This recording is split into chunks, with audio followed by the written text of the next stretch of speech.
நமஸ்தே, hi all. எங்களோட சேனலில் ஒரு பாதாம் பவுடர் எப்படி தயாரிக்கிறது அப்படிங்கிற ரெசிபி போட்டிருக்கோம். இந்த பாதாம் பவுடர் வச்சு நம்மளால் இன்ஸ்டண்ட்டாக பாதாம் கீர் அப்படிங்கிறத தயாரிக்க முடியும். ஸோ ஸ்பெஷலி இப்போ நவராத்திரி டைம். ஸோ நிறைய கெஸ்ட் வந்து போயிட்டுருப்பாங்க. ஸோ நம்மளுக்கு சில நாள் பாயசம் பண்ணலாம், சில நாள் பாயசம் பண்ண நம்மளுக்கு டைம் இல்லாதபடி இருக்கிறச்சே இந்த மாதிரியான பாதாம் பவுடரை நம்ம வீட்டில் பண்ணி வச்சிட்டோம்னாக்கா காலையிலேயே பாலை நல்லா காய்ச்சிட்டு அதை ஆற வச்சு ஃப்ரிட்ஜில் வச்சிடலாம்.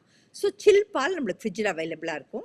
இந்த பாதாம் பவுடரையும் நம்ம ரெடிமேடாக பண்ணி ஒரு ஏர்டைட் கண்டெய்னரில் வச்சு ஃப்ரிட்ஜில் வச்சிடலாம்.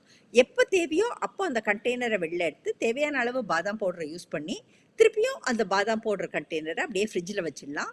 இதோட ஃப்ரிட்ஜ் லைஃப் கிட்டத்தட்ட ஒரு 1 வீக் போலவே நம்மளுக்கு வரும். ஸோ நம்மளுக்கு கெஸ்ட் வரைச்சி அவங்களுக்கு ஒரு ரிச்சான ஒரு பாதாம் கீர் கொடுத்த ஃபீலிங்கும் இருக்கும். அட் த சேம் டைம் ரொம்ப எஃபர்ட்லெஸ்ஸாகவும் இருக்கும். ஸோ இந்த பாதாம் பவுடர் எப்படி தயாரிக்கிறது அப்படிங்கிறதான வீடியோவை நாங்கள் எங்களோட சேனலில் போட்டிருக்கோம். ஸோ இந்த பாதாம் பவுடர் நம்ம வீட்டில் தயாரிக்கிறச்சு என்ன பெனிஃபிட் கிடைக்குதுனாக்கா, அதில் நம்ம யூஸ் பண்ணக்கூடியதான அந்த சுகர் பவுடர் அதுவே நேச்சுரல் ப்ரிசர்வேட்டிவாக இருக்குது. ஸோ சம்டைம்ஸ் நம்ம வாங்கக்கூடியதான பாதாம் பவுடரில் தெர் மேபி ப்ரிசர்வேட்டிவ்ஸ். ஸோ நம்ம வீட்லேயே தயாரிக்கிறச்சு ஜஸ்ட் அந்த சுகர் பவுடரே நம்மளுக்கு ப்ரிசர்வேட்டிவாக இருக்கும். ப்ளஸ் நம்ம அதை ஏர்டைட் கண்டெய்னரில் ஸ்டோர் பண்ணி ஃப்ரிட்ஜில் வச்சுட்டு எப்போ தேவையோ அப்போ மாத்திரம் எடுத்துகிட்டு யூஸ் பண்ணிக்கிறோம். ஸோ இந்த மாதிரியான பெனிஃபிட்ஸும் நம்மளுக்கு இருக்குது.